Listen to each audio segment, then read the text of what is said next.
All right, so I think we're going to talk about the audience first. Fuck them. Fuck that audience. Yeah, I think that needs to be broached a little bit.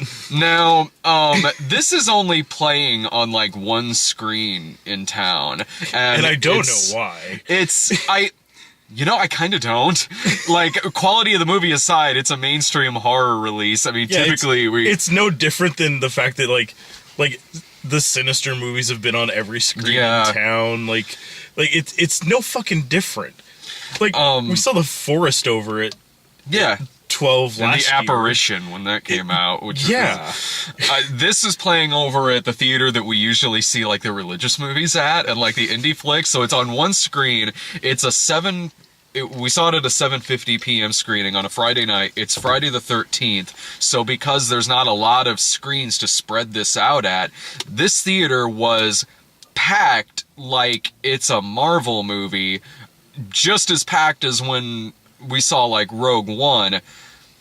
Thing is, this is a PG-13 horror film, and when you get a group of people together who would rather go pay to see a PG-13 horror film instead of staying home to see a real horror movie on Friday the 13th, you're going to end up with a lot of screamy, shouty preteens. I was going to say, like, if the cutoff to this was, like, actually PG-13, like, there would have been half the people in there. There were just fucking, like... screaming 10-year-olds. Yeah, there were actual children in this screening.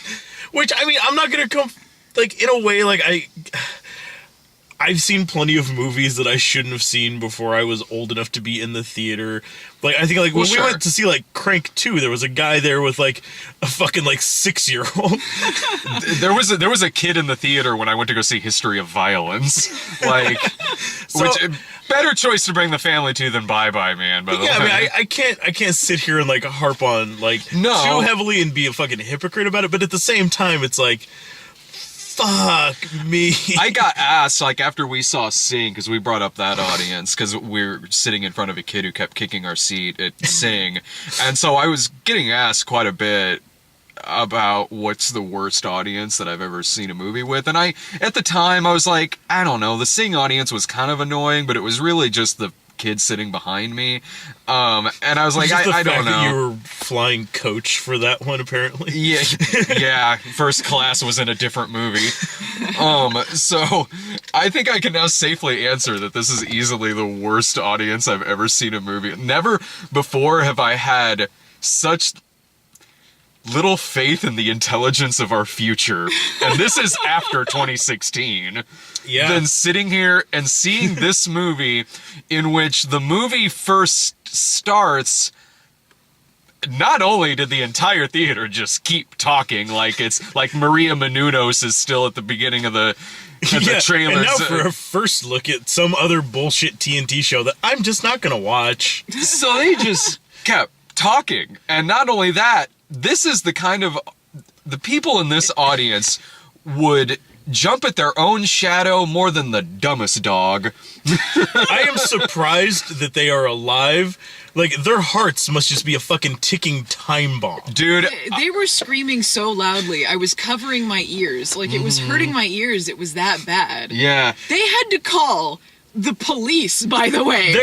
Because of the rowdy Bye Bye Man crowd. We're parked around the corner from the front here. Otherwise, I'd flip this around to show you. There's like 4 or so cop cars here. Like, there's legitimately like 6 cops in there. It's like we went back outside the door. Like, they were watching us like we were fucking like Taiwanese protesters. Like, they're like a minute away from getting the fucking water hoses out. Dude, the Warriors had a less rowdier screening than the one we just sat at. Like, Jesus Christ, like, the actual meeting of gangs in the Warriors had less of a police presence. Like, here's the thing. I got up to use the restroom at one point in this movie, and there was a kid coming back into the theater. He got stopped and frisked. I wish, because that would have... I wish, because something much stupider happened. The kid ran into the door because he didn't realize that's a thing you should open. And so when I was out in the bathroom, there was a guy at concessions. One of the employees at concessions just goes, "Man, I'm just so sorry you're in there." I saw him. He moved his mouth. He said, "Help us." I never said help us. You know what I love is that the kids next to me, at first there was just two of them and there was a space between. And then one of them goes to me, "Ma'am, is anyone in the seat?" They called me ma'am. Polite enough for a ma'am. As soon as his little fucking turd brother sits there, they're like, chatting through the whole fucking thing. I'm like, what happened to ma'am now? And they're complaining about other kids talking in the theater as they talk through the whole thing. And they're saying their own comments. Like, they're like, "Oh, they're gonna get laid now. Take off your panties," and shit like that. And I'm like, dudes, you don't know anything about sex or boobs or any of this shit. Or like, come movies. On. Or movies. This is the, I've been at movies before that have had bad audiences. Everyone has. This is the first one that I've been to where the audience was so bad that they handed out free passes afterwards. I was in the restroom when they did this, and you came up to me and... Letty and I got stopped by the manager. Like, there were just a crush of people heading through the door out of the theater. And they were all 1.5 feet shorter than I am. So it was easy for her to spot us. And the manager just walks right past this whole crowd of people up to us. Is like, "So was your guys' viewing experience kind of, how was it?" And Letty's like, "It wasn't great." I told you, I was like, you should have said, "Ask me this when I'm done shitting my pants out of fear." And so she starts casually talking like, "Yeah, it was a bit much. Like, we didn't think it was going to be that bad. Just follow me." And so we kind of like walk around the corner. We see like the blue line there protecting and serving us out of the theater. Yeah. And she takes us over to like the little like door that goes back to wherever their offices are, and like comes back out and like, it's like, "Okay, so there's 2 of you," and like tears off a couple of those free passes. And we're like, "Oh, we were with like 3 other people." And she didn't even ask like, "Oh, well, where are they?" or anything. She's like, "Okay," and just starts tearing off more of them. I was thinking, like, I wonder if they just handed these out just to the adults who are in the crowd. What if this you know what felt really bad about it? The whole time she's explaining the cops and justifying what's going on and handing us free passes. Yeah. All of the other people who were coming out of the theater are still right next to us and trying to get past because, like, traffic had pretty much stopped at that point. Yeah. So it's just the white manager handing a couple, nice white people some free passes, explaining like, "We're so sorry it was such a terrible experience. Like, the crowd in there was just crazy." Well, the crowd is walking past her, and it is just all like black kids. I'm like, this doesn't feel fucking awkward.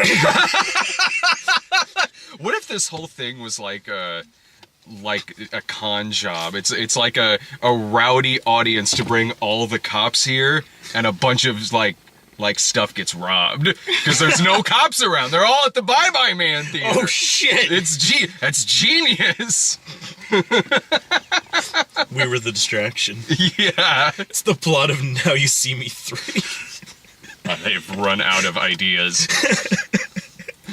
And here's the thing, though. Throughout all of that, I was never really mad, necessily, because this is a really shitty movie. Yeah, I would be way more mad if this was like The Conjuring, or if this happened in like Green Room or something. If it was literally any other movie, like, if that had happened like when we went to go see like that screening of Taxi Driver. Yeah, right? It's like, why are you people even here? Those fucking kids that kept... Never have I... Whenever you like hear the joke about like the people talking to the screen, it's always like a sassy black lady that's, "Oh, don't go in there, no." See, I was like, that doesn't happen in real life. No, it happens. It happened tonight. I was there. It was all these stupid kids, and there were things happening that are not hard to understand. Like, okay, the light would turn on quick. Oh shit. Oh shit. Like the thing was messing with their heads, the Bye Bye Man, and they would see things. And this is well established because this is the climax. Yeah. And then, oh no, it's making them see something. And then there's a girl in the audience. What's going on? What's happening? What is going on? You know what's going on. Shut up. I have heard that the sentence, "What is going on?" screamed at a movie before, and it was you during A Million Ways to Die in the West. Because at that point, I legitimately believed that I had died and I was in hell. This screening, this audience was so bad, I was almost expecting a mass shooting to happen. It was that fucking bad. That would have been quieter.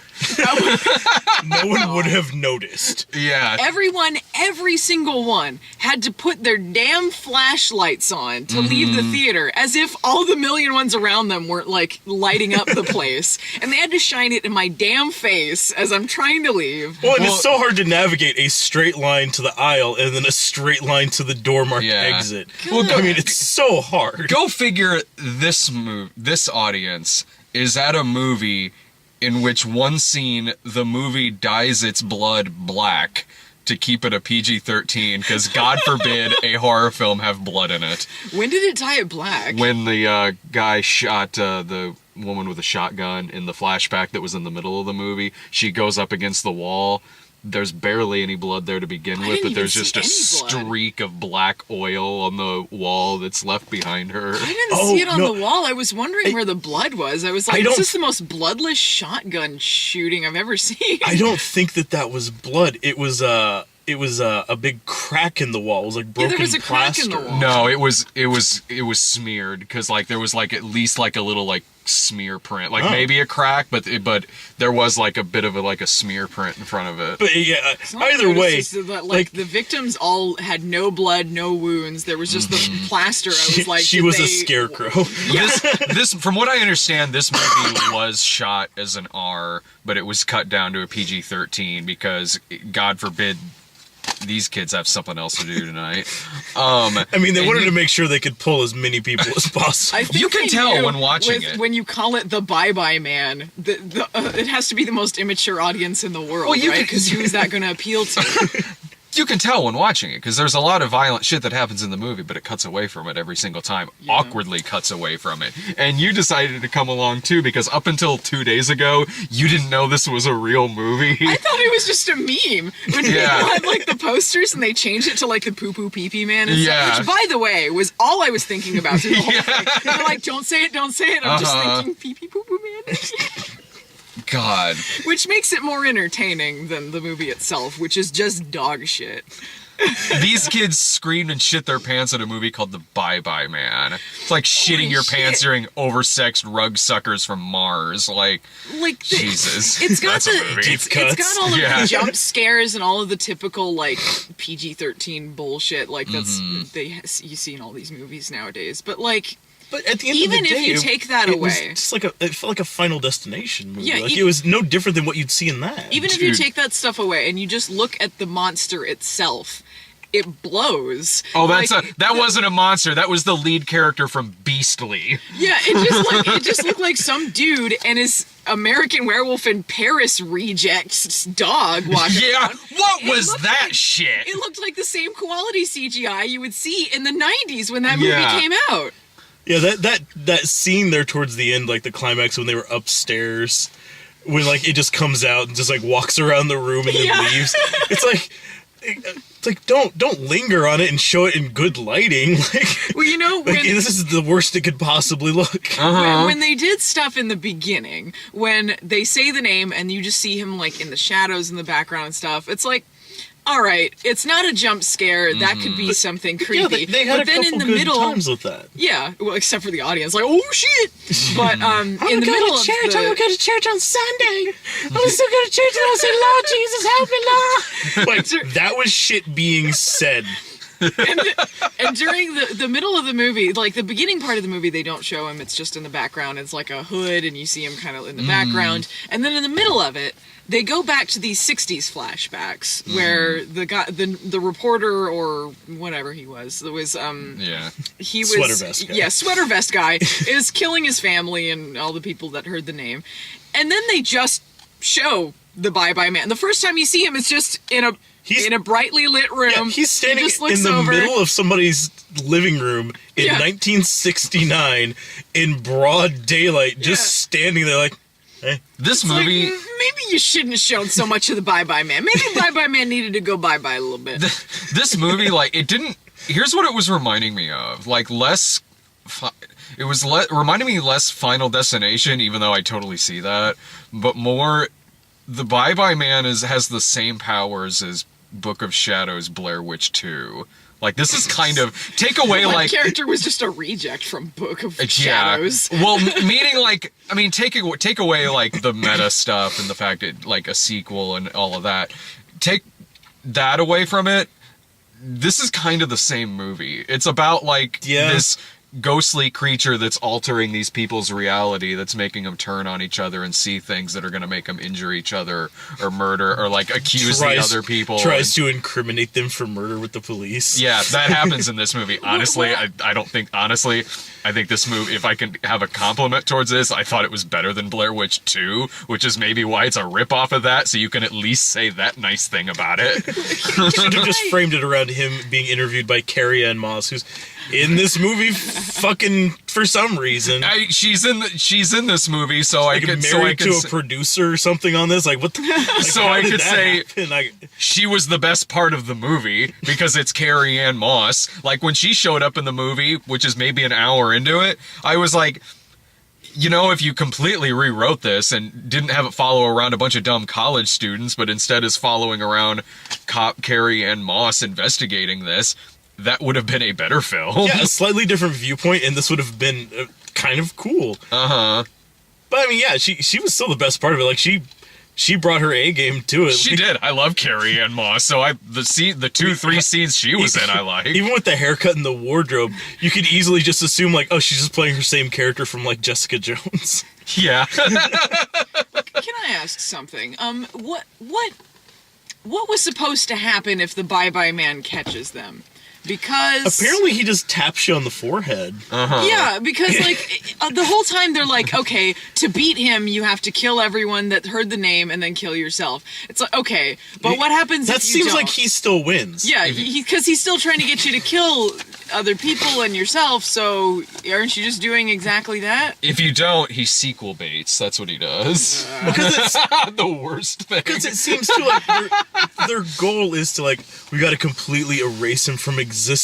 So I'll scribble like one or two like cross out lines on this piece of paper that's archived with his name on it. But he Okay, doesn't that's even scribble out resolved. well. You can still read it. Yeah, he's just like back and forth twice, like there, eliminate him. Like you can still see exactly. Why didn't he like, just toss bye-bye, man. that nightstand out into the woods? I thought he was taking it outside to burn it, not just like that's what I walks thought. outside and just Did it. throws it down. But like, then there won't got be a it. Bye Bye Man 2. That's what this movie is. This movie could be described so fast. It is just these 3 college students move into a house. They find the word Bye Bye Man written on a nightstand. The ghost comes and fucks with their reality to where they kill. That's this movie. Is they find a bad word on a nightstand. Well, and it's not even like it's an escalation of things to a point. It's like No. as soon as they're like, oh shit, it's the Bye Bye Man. Within like fucking minutes, they're already seeing the same shit that's gonna like the same level of shit that's gonna follow them the rest of the movie. It's like oh, so he just starts off and he's just got one speed and that's it. And Yeah. we don't gradually build to it. It's No. not like doing more and more intricate things. It's just you're seeing shit and that's it. You're seeing shit. Within 20 minutes of the movie, the main kid in the film who looks like a 20-year-old Michael Shannon, like eyes all bugging out, and like still within 20 minutes of the movie, he's like fucking tweaking out and shit. And honestly, he's probably like pretty good in other things. I could kind of see that with how crazy he was acting in this. Yeah. I don't know if I have seen him in anything else, or if I was just looking at him going, he looks a little like a really young Michael Shannon. Yeah. I was just remembering my. Oh, go ahead. Oh no, I was just gonna say like, yeah, it kind of reminded me of that, or with all like the punk rock shirts and everything, and kind of his general look, like reminding me like, it's like, he does kind of look a little bit like Anton Yelchin did in Green Room. Yeah. Yeah. Oh, speaking of that, like, gee, I wonder if the people who made this are a big Dead Kennedys fan. That had this one more than Big Red was in Monster Trucks. I was just remembering my favorite audience reaction. If there can be a favorite one. All of them were There's a lot to overblown choose from. and fucking awful. But there's a part where he's hallucinating like a train, which I guess was a callback to the girl getting hit by a train. And then there's It's a like callback to the end of Blair Witch. They never really did explain the train thing. And then there's 3 asses. You just see 3 naked people. This was when you were. Oh yeah, you missed the 3 Oh, asses. I did? Yeah, there's a train and then a quick cut to 3 naked people, 3 asses, and the audience like, oh! Like this was terrifying to them. 3 I asses. forgot about that. Thank God, though, I was there in the scene in Monster Trucks where one of you went up to the restroom, and it was in one of the 3 montages of that where the girl's working on the car, but she looks over and the guy's butt crack is hanging out. Oh yeah. Looks at the We didn't even camera mention like, that in the review. That I character know. was such a nothing thing. but looks at the camera like, mm-mm. So at least I got to see that butt crack and that. Bye-bye, You didn't man. see the bye-bye. What did the asses have to do with anything? I'm not sure. I still don't know. The train, I assume, was a callback. But he I don't know was what the asses he had was to seeing the train before that, and he was seeing the train after that, and after he died.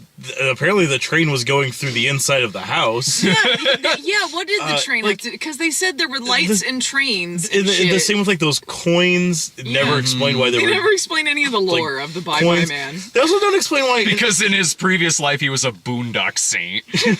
And I still don't get too like after they're at the end whenever kid like shoots himself and fucking Sam from Battlestar Galactica. I thought that's who that was, crying yeah. outside. Like it pans back and it shows the whole house and it's just on fire now. Yeah, why? I guess the dog set it on fire. The dog knocked over a candle. It feels like a lot was cut from this. You can tell. A lot that was important to knowing what was happening. So that girl really should have been like, what's going on? About like the coins or the asses or the train or anything that... And When now I I'm worried that we're gonna get like, cause I'm sure we're gonna get a Bye-Bye Man 2. Maybe it'll do like what Sinister 2 did, and the entire movie will just be like building the mythos of the Bye-Bye Well, Man. when I got back in from using the restroom, the audio, I could tell like something happened because the audience was at their most rambunctious. And so I sat down and just went like, I sat down, leaned over to you and went, the fuck did I miss? And you just went, what do you think? A stupid fucking jump scare. Like it turned, it showed something. Everybody, It's a Batman man. I'm sure the movie, like, it'll. Look, I don't know how well this movie will do. Yeah, it was fucking packed in there, but it's only I'm on sure one it met screen in town. I'm sure it met its budget off that showing. I hope that if we do get something, it's like the dudes who did like Ouija 2 make like a really good version of this, because this movie is kind of like if there was a sequel to Ouija that the idiots who did the first Ouija did, this is what it would look like. Because yeah, Just it'd be thinking of the bit where he's driving in the car and then they're playing Bye Bye Love or whatever. Oh. He's singing along to that. yeah. Stupid. It's like wow, it's just scoured everything they could to find like what's a song that has bye bye in it. And when he's searching the search engine, and then I he went to puts search.com. Yeah, search.com, and then he puts in Bye Bye Man and comes up with no results. No results, It's the most and generic name possible. no results for something he didn't put quotes around on it. Like, you could put in words that don't exist, and like Yeah, 500 million results will I come could up. sit on the keyboard and Maybe still it wasn't get a good search something. Yeah, Maybe search.com really is not a very good maybe it's not very good. I don't know. He needs to use something better like web crawler or something. But it came Yeah. up with the one documented evidence of the Bye Bye Man, so at least Oh, it's yeah. in that way. Yeah, I like that it didn't get triggered by Bye Bye Man as a keyword, but it got triggered by don't say it, don't think it. Mm-hmm. But it seemed like that must have been taking it out of the article that it was written on, which also mentions the Bye Bye Man by name. And so did no one ever read that article then? Like someone had They to... said that it wasn't published, but then how did it end up in the search engine? Yeah, you'd have Yeah, to have... somebody would have had to have keyed it in. Someone would have Someone to have... had to have put it in that box. He would have had to have like potentially ran it past like his editor. And Yeah, his editor to be exactly. like, it's like we can't print this. Maybe that's one of the many people he killed back in the 60s. and but why- at least it got archived. And why did the guy who was so determined to not let people know the name Bye Bye Man carve it into a nightstand? At what Mm-hmm. point, even before he knew And this then was put a down bad thing, contact why would you paper. carve it into a nightstand? And then put down Yeah. contact paper and then wrote on it. Uh-huh. Yeah. This makes no sense. Well, in the same way the kid realized like he doesn't like it's like you don't say the Bye Bye Man to anybody. And he's sitting there like research out on the table. Lady walks up like, "What's you looking at there?" Like, "Oh, just going over some stuff." The Bye Bye Man. It's like, all right. Well, that's a thing. She might be my favorite character. Sassy librarian who Whenever- just murders a bunch of people. Who were they? I don't know. Other librarian people? Whenever she popped up, I was just picturing in my head she's the same character she played on New Girl when she was scouting the house to see if Winston was fit to be a cop. Like same character, like, oh, it's a crossover.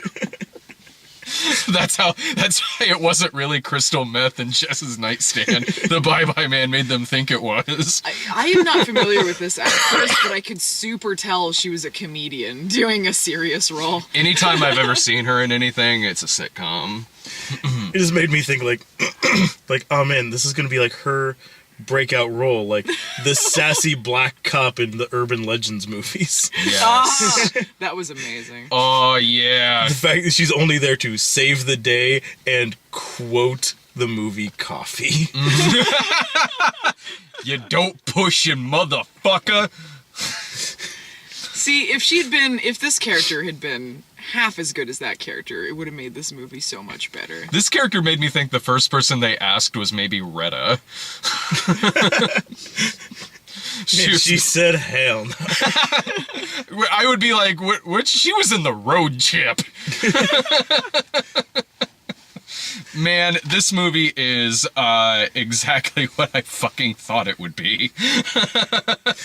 It's no better or worse than that, which was also kind of the case with Monster Trucks. It was sort of no better or worse than I thought it would be going in. Difference is, that movie was just kind of forgettable. This movie is an unholy fucking January preteen horror piece of shit. Kind of like I called whenever we went and saw The Forest last year in January. Pretty sure come December, January next time, we'll be talking about the Bye Bye Man again. Yeah. But yeah, it's just if you've seen the trailer, you've already seen the highlights of the film to know enough if you're gonna like it or not. And no, you're not gonna like it. And it's just it's lazy and nonsensical. It doesn't cover any of the stuff that it's setting up for itself. It has the most ineffective villain. Like the villain is, and then you get mental health problems. And But- sometimes you cough for some reason. Yeah, One of them or coughs a lot. or he also gave that girl an upper respiratory infection. Like, he has such weird powers. She's gonna pull a hair out of her throat like in the trailer for Rings. But yeah, he has such bizarre powers. Like, oh, you'll see things that aren't there, and Like, he's got a dog why? that's made out of raw hamburger. Why? I and don't even just. What's there this might be guy's trains. deal? He's not Your even- house might set on fire. Who knows? It's not even like a ghost or anything like that. Like, it's just, it's unexplained. And when he actually comes face to face with him, he legitimately like has no ability to do anything. Like he's just like E.T. phone poking home. him in the fucking head. Does this bother you? I'm not touching you. He He's just trying to- turned into E.T. That's all he was doing. Yeah. E.T. phone Well, home. and he was. And I mean, I liked Doug Jones and a lot of stuff, but that was just. I mean, he was. God, that was him. Yeah, I didn't realize it was him Oh, till the man. credits, and I was like, Doug Jones, aw, sad.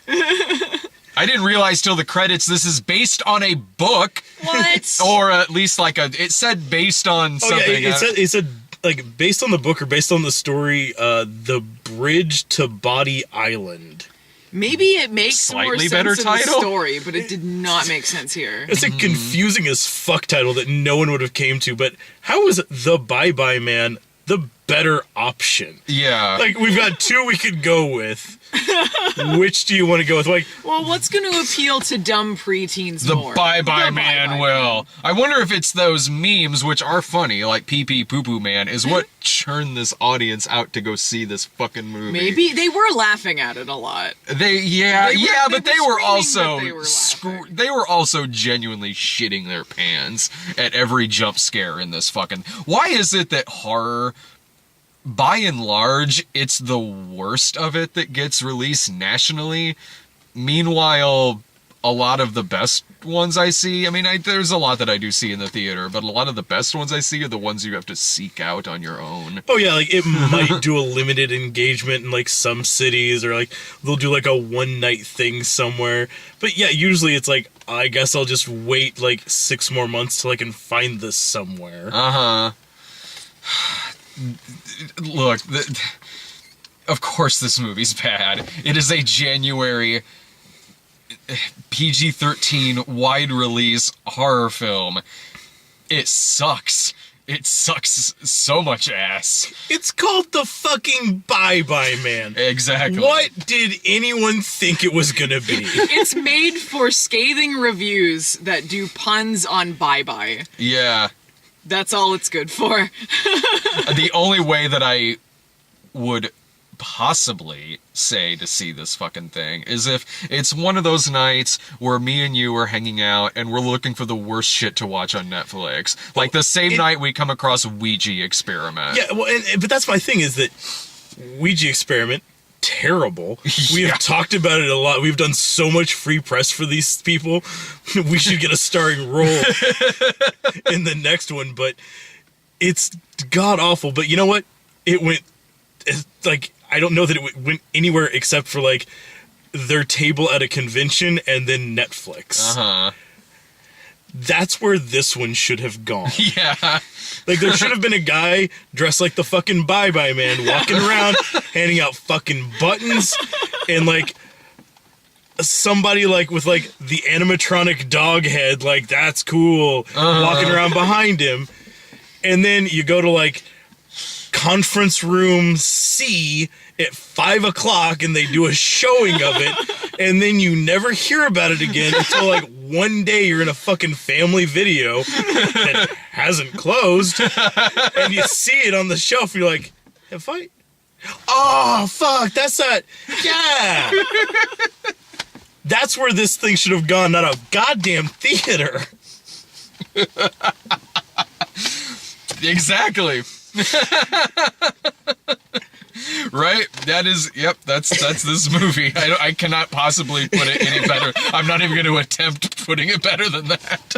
Although I will say, if they come out with any more of these, I want pun-based titles. I want like this sequel to be called like Kiss Kiss Bye Bye Man, or Yeah. Long Kiss Goodbye Bye Man. I want something equally terrible. The bi-curious man. Bye-bye Centennial Man. Yes. Yes. Oh yeah, he's a robot in the next one. It would make more fucking sense. It couldn't make any less. Any final thoughts on it? No, you summed it up pretty well. Yeah. Brian's summary is the best you could ever do for this. I don't know what's coming out next week. It'll be more watchable than this thing in terms of the movie and the audience. So, see you then.